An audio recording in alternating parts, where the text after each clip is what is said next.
What's up, legacy makers? It's Sebastien Boyer, the approved guy. On this video, I'm going to be talking to you about building your business credit in 2026. I want to keep it short and sweet and to the point so that you have the information you need to get started building your business credit in 2026. So first of all, to get started, I want to talk about the players. All right. Who are the players when it comes time to build your business credit? First of all, there's Dun& Bradstreet. Dun & Bradstreet has what's called the PAYDEX score.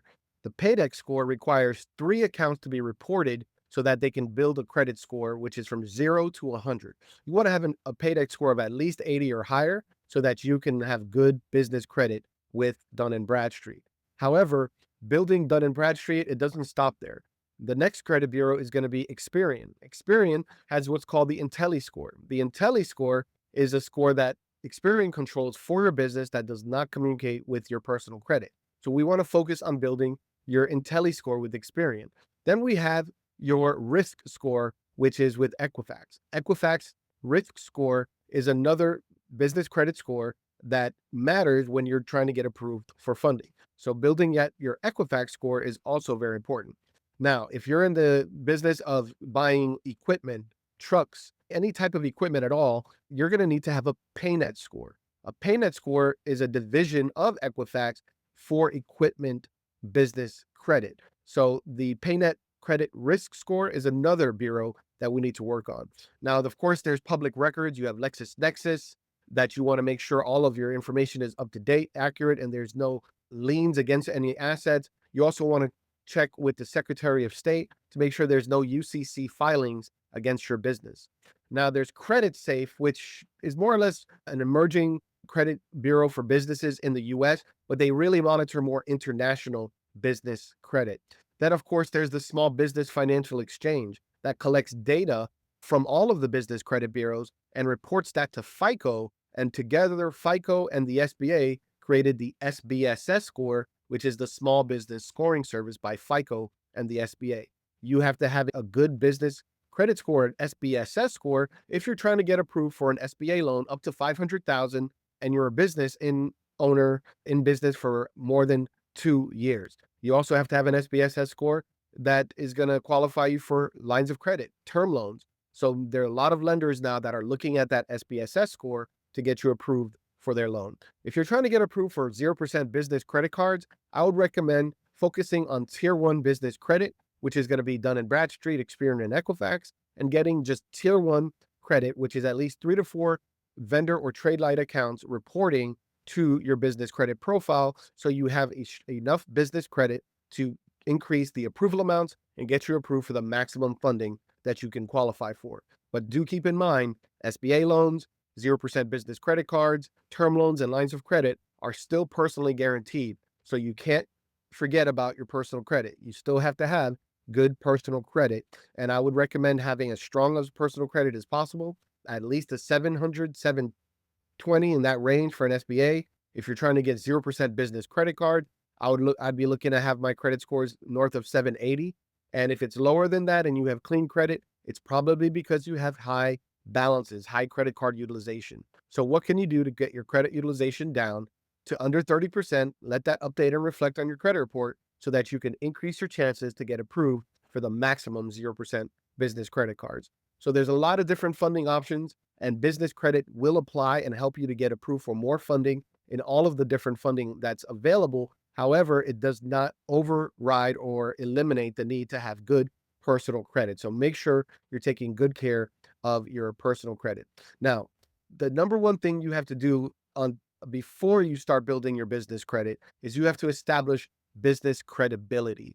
Business credibility is basically how the banks and the lenders see you as a business. So they're looking at you and they're saying, okay, is this person serious? Are they just treating their business as a hobby, or is this a real legitimate business? Do they have a legitimate business address, a business phone number, a business email address? What's their SIC code or NAICS code? What is this business doing? What is the industry? What's the name of the business? All of these things matter, and how you structure and set up the business in the very beginning. And if you've already set up the business and you don't have the credibility set up properly, you can fix that, right? And there are very cost-effective ways to get a business address and a phone number versus some of the old school methods that are pretty expensive if in fact Maybe you're a home-based business or you're a small business just getting started and you don't have the budget to pay rent or to pay for the more expensive landlines and phone systems. But little things that can save you money will and allow you to still be credible are worth the time and effort if you're trying to expand and grow the business and build business credibility. Now, do you need to do these things if you're just not really worried about getting funding? No, you don't. You can have a business, you can make sales, you can grow your business and make money without business credibility and without business credit or personal credit for that matter. But when the time comes and you need to get access to funding and you don't have these things in play, that's not the time that you want to be worried about trying to get ready, because it can take 2 to 3 months to prepare your profile and get it optimized so that you can qualify for funding. So you want to prepare in advance so that when the time comes, if you need to get approved for funding, your profile is ready to go. You have the profile that on a whim, you can get what you need to expand and grow your business. The mistake that most people make is that they wait till the last minute and they don't prepare in advance. They don't verify their personal credit and optimize their credit. They don't build the business credit. They simply just go and apply to the bank. They let the bank control the narrative.